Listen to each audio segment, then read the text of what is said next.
Bienvenidos a Max Estrenos. Mientras Hollywood sigue alimentándonos con remakes de plástico, hay proyectos en la sombra que realmente dan ganas de ver. Hoy les traigo 15 estrenos frescos, desde terror indie hasta el Godzilla japonés que ataca Nueva York por primera vez.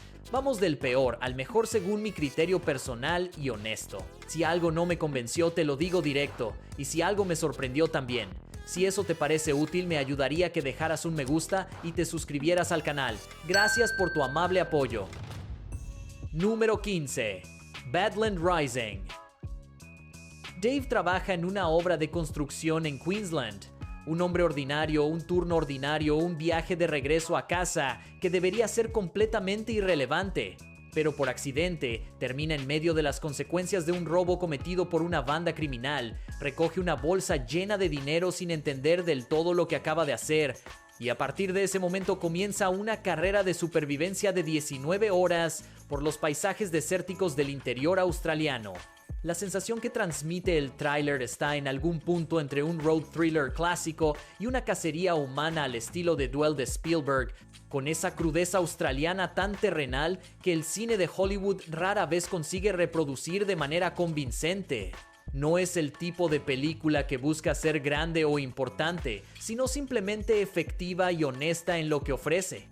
Para quienes disfrutan los thrillers de acción sin pretensiones que saben exactamente lo que son y no intentan ser otra cosa, esta tiene lo suficiente para justificar una noche frente a la pantalla. Todo depende de cómo lo ejecuten. Número 14. The Last Viking. Anders Thomas Jensen, el director de Maniac Chicken y Riders of Justice, regresa con una nueva comedia negra y reúne de nuevo a Mads Mikkelsen con Nikolai Ly Cass en otro proyecto. Anker sale de prisión después de 15 años encerrado por un robo y descubre que su hermano Manfred, que debía guardar el dinero escondido durante todo ese tiempo, desarrolló un trastorno disociativo y olvidó por completo dónde lo enterró. La película se estrenó fuera de competición en Venecia y recibió críticas bastante divididas. Algunos la ven como la historia de dos personas rotas que juntas logran estar un poco menos rotas. Otros creen que Jensen se pasó esta vez con el absurdo y la violencia, sin encontrar el equilibrio correcto que sus mejores trabajos sí tienen. Mikkelsen interpreta a un hombre que salta de coches en movimiento, roba perros de los vecinos y amenaza con clavarse un tenedor de fondue en la cabeza. Y aún así es un papel completamente serio, no una parodia. El resultado es irregular pero con momentos brillantes que solo Jensen sabe construir. Número 13. Resident Evil. Zach Cregger, el director de Barbarian, escribió un guión original para esta entrega de la franquicia sin ver las películas anteriores de la saga. Su protagonista no es ni Leon Kennedy ni Jill Valentine. Es Brian, un repartidor de suministros médicos que en el peor momento posible termina en Raccoon City durante la primera noche del brote, sin tener ningún tipo de habilidades especiales de agente. No entiende lo que está ocurriendo, no tiene armamento de combate, y la película se desarrolla en paralelo a los eventos del segundo juego, pero los observa desde la periferia de alguien que no debería estar ahí en ningún caso. El tráiler mostrado en CinemaCon parece convincente, y se nota que Cregger está genuinamente interesado en el weird creature stuff. Los mutantes no se parecen a nada de las películas anteriores, con criaturas de 6 patas formadas por partes de distintos cuerpos. La decisión de apostar por una perspectiva completamente nueva y exterior a los protagonistas clásicos de la franquicia es exactamente el movimiento correcto para revitalizar algo que estaba muy agotado narrativamente. Número 12. Dutton Ranch. Beth y Rip Wheeler tienen su propia serie, una continuación directa de Yellowstone que los fans esperaban desde el final de la temporada principal. Se mudan al sur de Texas, compran 7,000 acres y tienen la oportunidad de empezar una nueva vida lejos de todo lo que los persiguió durante años. Pero en los primeros días de esa nueva vida, Rip encuentra un cadáver en la propiedad y también los espera una rival interpretada por Annette Bening, una mujer dispuesta a destruir todo lo que se interponga en su camino sin ninguna consideración. Taylor Sheridan está aquí como productor, pero no como showrunner. El responsable de la serie es Chad Feehan, que antes trabajó en Lowman Base. Sin Sheridan al volante, el ritmo característico de sus guiones puede perderse fácilmente, y los episodios corren el riesgo de convertirse en hermosos paisajes texanos con una pelea al final. El potencial es real, pero las razones para ser cauteloso también. Hay que verlo funcionar antes de apostar fuerte. Número 11. The Odyssey. El primer gran proyecto de Christopher Nolan después de Oppenheimer, y una vez más eligió algo que difícilmente puede llamarse modesto: La Odisea de Homero, un poema de 3000 años, en manos de un director que considera el cine una religión y la sala de cine un templo sagrado, donde la experiencia es irrepetible e irreemplazable. Matt Damon interpreta a Odiseo, un hombre que ha pasado tanto tiempo lejos de casa que en la orilla de la isla de Calipso ya no recuerda con claridad si tenía esposa ni cómo se llamaba su hijo. Tom Holland es Telémaco, a quien le cuentan la historia completa de la guerra de Troya, mientras su padre intenta encontrar el camino de regreso. Nolan rodó la película completamente con cámaras IMAX, siendo el primer director en la historia en lograrlo con toda una producción de esta escala. El tráiler mostrado en CinemaCon causó sensación. El caballo de Troya convertido en una escena de acción enorme, batallas navales nocturnas, Robert Pattinson como Antinu y Charlize Theron como Calypso. La expectativa es máxima y justificada. Número 9. Jackass, Best and Last. Han pasado 25 años desde el estreno del programa en MTV y Johnny Knoxville dice que esta será la última vez de manera definitiva. La quinta película de la serie se parece más a una retrospectiva emotiva que a un Jackass tradicional de pura destrucción. Best and Last mezcla material nuevo con los mejores momentos del pasado, escenas nunca antes vistas y esa extraña sentimentalidad incómoda que uno no esperaría de personas que pasaron toda su vida lastimándose voluntariamente frente a una cámara sin vergüenza alguna. Knoxville admitió que después de Jackass Forever terminó con costillas rotas, una muñeca lesionada, una conmoción cerebral y un hematoma en el cerebro, y que físicamente ya no puede hacer lo que hacía antes sin riesgo real. Aún así, hay trucos nuevos, incluyendo algo llamado examen rectal robótico que nadie pedía, pero que inevitablemente existe de todas formas. Toda la película se siente como una despedida de personas que saben que su tiempo se acabó y quieren irse exactamente bajo sus propias condiciones. Número 8. Star City. Apple TV+ toma el universo de For All Mankind y cambia la cámara hacia el lado soviético de la carrera espacial alternativa. Star City hace referencia a la real ciudad de las estrellas cerca de Moscú, donde se entrenaba a los cosmonautas soviéticos con técnicas y métodos muy diferentes. La serie muestra esta historia alternativa desde adentro, con cosmonautas, ingenieros y oficiales integrados en el programa espacial como personajes principales. No es una historia sobre cómo los soviéticos ganaron la carrera, sino sobre el precio de esa victoria y sobre lo que ocurría detrás del telón de acero, sin que nadie del otro lado lo supiera nunca.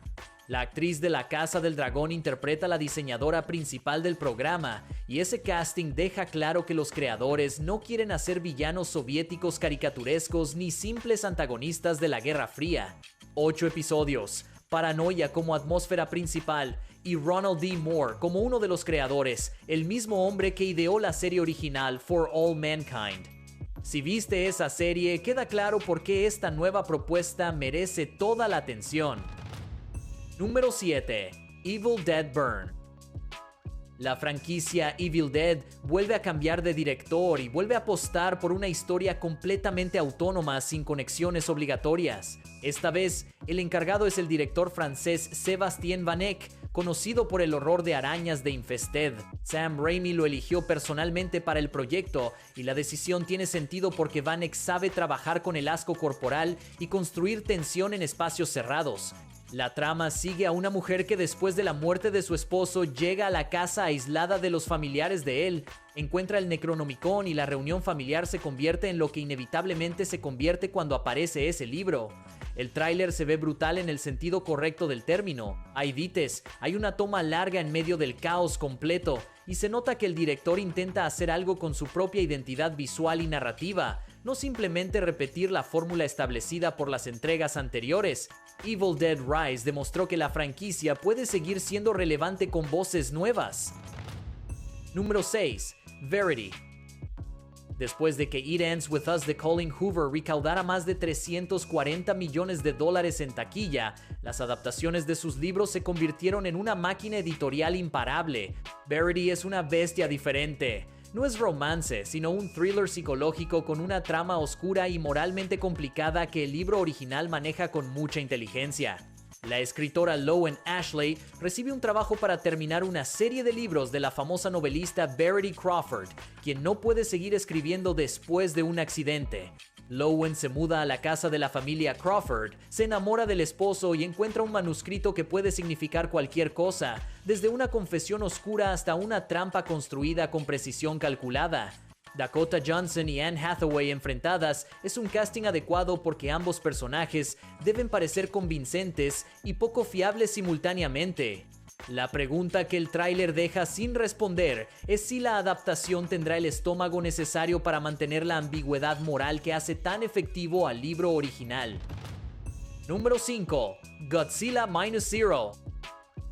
Godzilla Minus One se convirtió en la primera película asiática en ganar el Oscar a mejores efectos visuales, con un presupuesto que los blockbusters de Hollywood gastarían solo en marketing de sus propios proyectos, sin pensarlo dos veces. La secuela carga con un peso de expectativas que podría aplastar a cualquier producción normal que no estuviera preparada para ello. Takashi Yamazaki regresa como director, guionista y supervisor de efectos visuales, entendiendo perfectamente que el tono emocional es tan importante como la escala del monstruo en pantalla grande.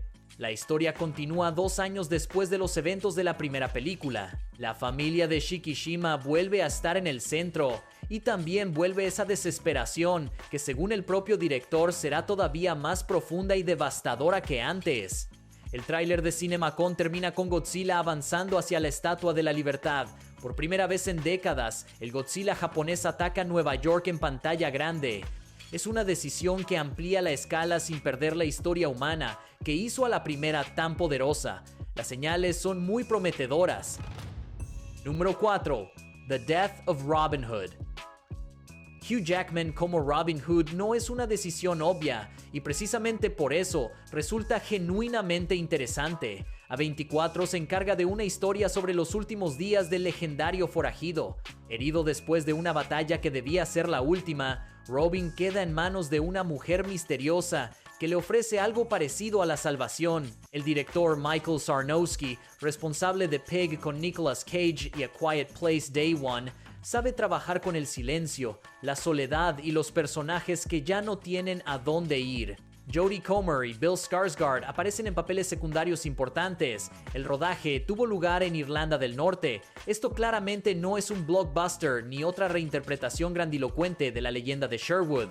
La película con Taron Egerton ya mostró a dónde lleva ese camino de espectáculo masivo. Por lo que parece, será una obra íntima, oscura y muy personal sobre lo que queda de un hombre cuando la leyenda ya terminó completamente y solo queda la persona real detrás de ella. Número 3. Pitfall. El concepto es brutalmente simple y efectivo. Un chico cae en una trampa con estacas en el fondo, se perfora la pierna y no puede salir. Mientras permanece atrapado ahí abajo, alguien empieza a cazar a sus amigos en la superficie uno por uno sin pausa. El horror independiente de James Gondelick pasó por Screamfest el otoño pasado y recibió comentarios bastante intensos de quienes lo vieron. Los críticos lo compararon con Buried por la parte de la supervivencia claustrofóbica y con Viernes 13 por la parte de los asesinatos sistemáticos en el bosque. El ex campeón de UFC Randy Couture interpreta al cazador, un arquero silencioso que ha pasado décadas colocando trampas en ese bosque. Uno de los críticos escribió que es como Michael Myers con arco y flechas, que es exactamente el tipo de descripción que o te vende la película completamente o te dice que no es para ti. El presupuesto es pequeño, el equipo es canadiense y los efectos visuales son minimalistas. Pero a veces precisamente esas películas funcionan mejor porque no tienen dónde esconderse detrás del dinero. Número 2. Signal One. Un thriller de ciencia ficción sobre el primer contacto real con una inteligencia extraterrestre es un género muy difícil de hacer bien y casi imposible de hacer de manera genuinamente memorable para el espectador corriente. Una joven científica entra en el proyecto secreto de un carismático tecnomillonario interpretado por Dennis Quaid, que claramente sabe lo que hace en este tipo de papel específico. La máquina que han creado para comunicarse con una mente alienígena resulta funcionar de verdad, y de manera que nadie en el equipo esperaba que pudiera ocurrir. El contacto queda establecido. Después, algo sale terriblemente mal, a una escala que amenaza a la humanidad entera sin solución aparente inmediata. Isabel May, Josh Hutcherson y David Thewlis forman un reparto bastante sólido para un proyecto de cámara de este tipo. El problema es que la película llegó silenciosamente al bot sin ningún ruido festivalero que la precediera. Eso puede significar una película de ciencia ficción modesta y honesta sin ambiciones excesivas. O puede significar que el estudio simplemente no supo cómo venderla. El concepto merece una oportunidad. Número 1. Reckless.